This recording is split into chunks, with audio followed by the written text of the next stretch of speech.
guys, here we are with chapter 9 of book Scavenger. The chapter 8 ended with Emily really worried about Mr. Griswold and what would happen to book Scavenger if something really bad happened to Mr. G. So we'll see what happens in chapter 9. Here we go. That night in bed, Emily distracted herself from worrying about Mr. Griswold and the book Scavenger by reading the new book she'd found. Thanks to the odd exchange with Raven earlier that day, she knew The Gold Bug was an old story of Edgar Allan Poe's. She thought that was weird at first, an old story in a clearly brand new book. But her dad reminded her that classics get republished all the time, often with a new cover to make them more accessible to modern readers, as he put it. Emily dipped her nose in The Gold Bug and breathed deeply. It had a new book smell with the faintest hint of lemons. The pages turned crisply as she went back to the beginning of the story to start over. The language was old-fashioned, and Emily noticed a spelling mistake right off the bat, and then another few sentences later, so she was having trouble getting into the story. She'd flipped ahead and read through snippets to know it was about a secret message and a treasure hunt. That sounded good, so she stuck with it, but the mistakes bothered her. Using one of her dad's purple editing pencils, she corrected the misspellings like he did, marking through the incorrect letter and writing the correct one above.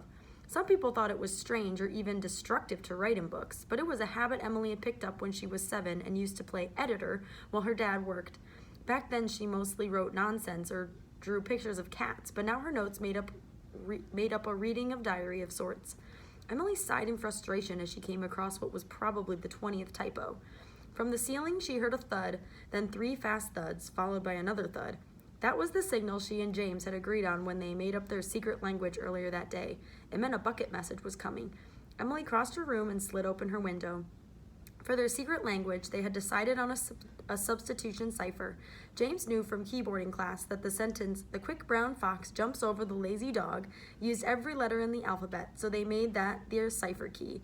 To end up with 26 letters to match the alphabet, they skipped any that were repeated. Their secret code looked like this. Hopefully you guys can see most of that. There it is. There's the letters on top and the cipher key on the bottom. S was still S, but they decided that was okay. If they could memorize their new alphabet, they'd be able to read each other's messages without using an answer key for reference. The bucket lowered beside Emily, and she removed James's note. It said, ZKTV TPU DXL QXBFC ? Gibberish to anyone else, but Emily knew what to do. She tugged her pencil free, and soon she translated his message. "What are you doing?" Emily wrote her reply. Reading GB, found 20 typos. You? ? She used the handle of the broom she'd found in the kitchen to repeat the knock on the ceiling before sending the note up.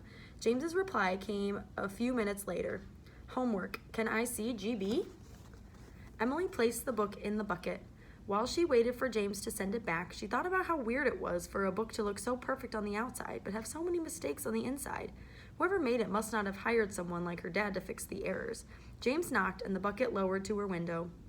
You write in books? Rebel. Look what I found. Ha ha. Emily opened the book and saw that James had circled consecutive letter connections in order to spell out the words Fort, Wild, and Home.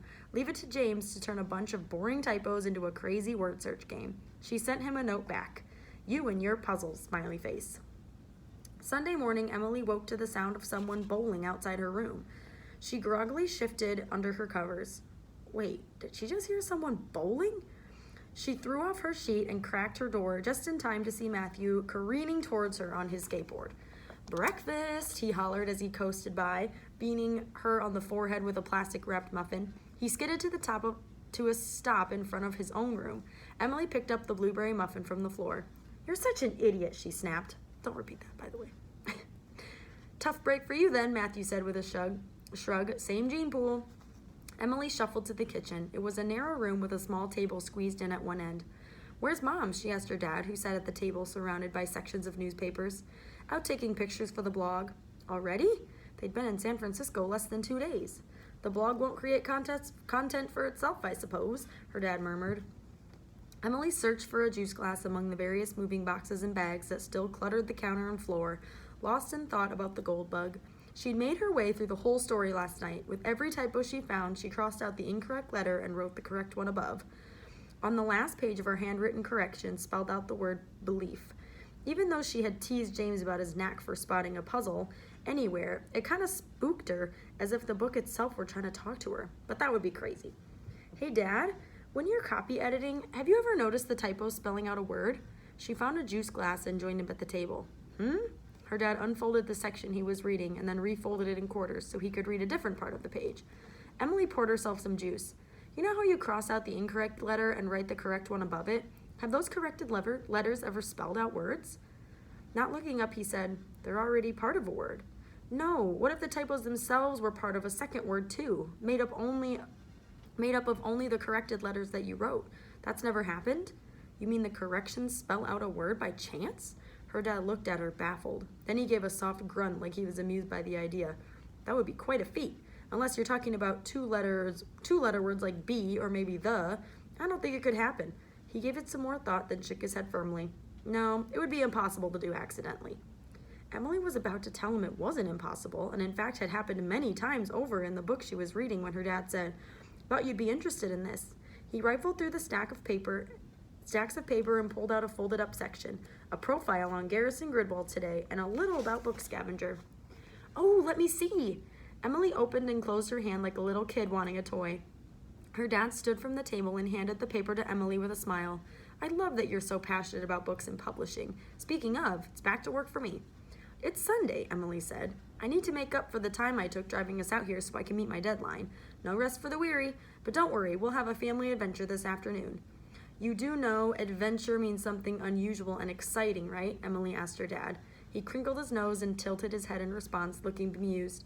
If sightseeing and exploring new places is our family norm, then maybe adventure isn't the right word choice. Her dad chuckled. Interesting theory, he said, and left the kitchen.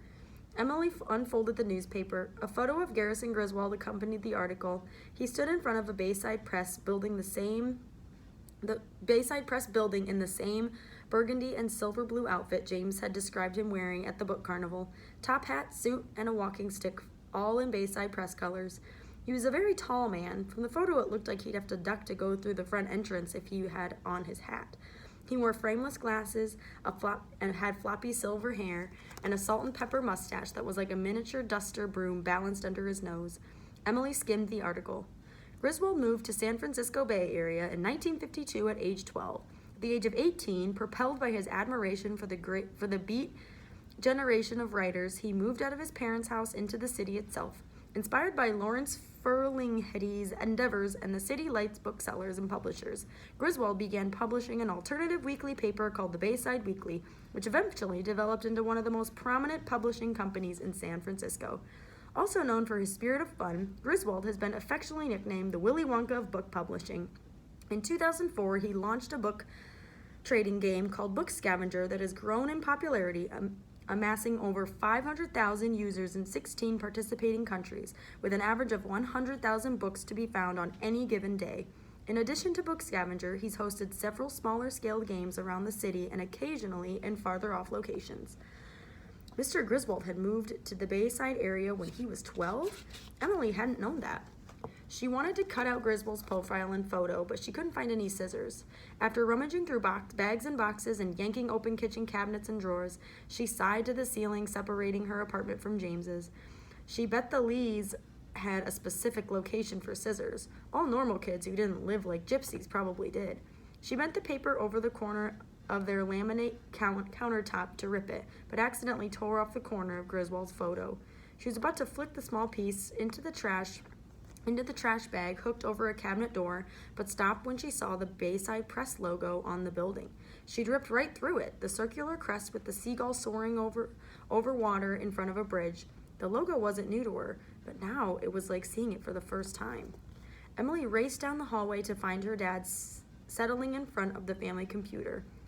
Dad, she said, her voice breathless, as if her run had been a mile long. About my typo question, could someone do it intentionally? Publish a book with the typos in it on purpose? Her dad readjusted his glasses as he considered her question. They could, he said slowly, although I don't know why they would. Publishers pay me to keep typos out of books. Why would they want to leave them in? Why would someone want to leave them in? Emily left her dad perplexed by her sudden interest in the editorial process and raced back to her room. She picked up the gold bug from the top of her stack of books, and the word belief echoing in her head as she flipped to the copyright page. The problem on the copyright page was nearly identical to the Bayside Press logo. The emblem on the cover page was nearly identical to the Bayside Press logo, but instead of a seagull, there was a black bird. No way, Emily whispered. This was Mr. Griswold's book. It had to be. He must have hidden it in the BART station before he was mugged, and there was only one reason Emily could think of that Mr. Griswold would purposely hide a book and not enter it on Book Scavenger. To start a game. That is the end of chapter 9. I love leaving you on a cliffhanger. So that's awesome. I cannot wait to read chapter 10, and I will see you guys next time. Bye!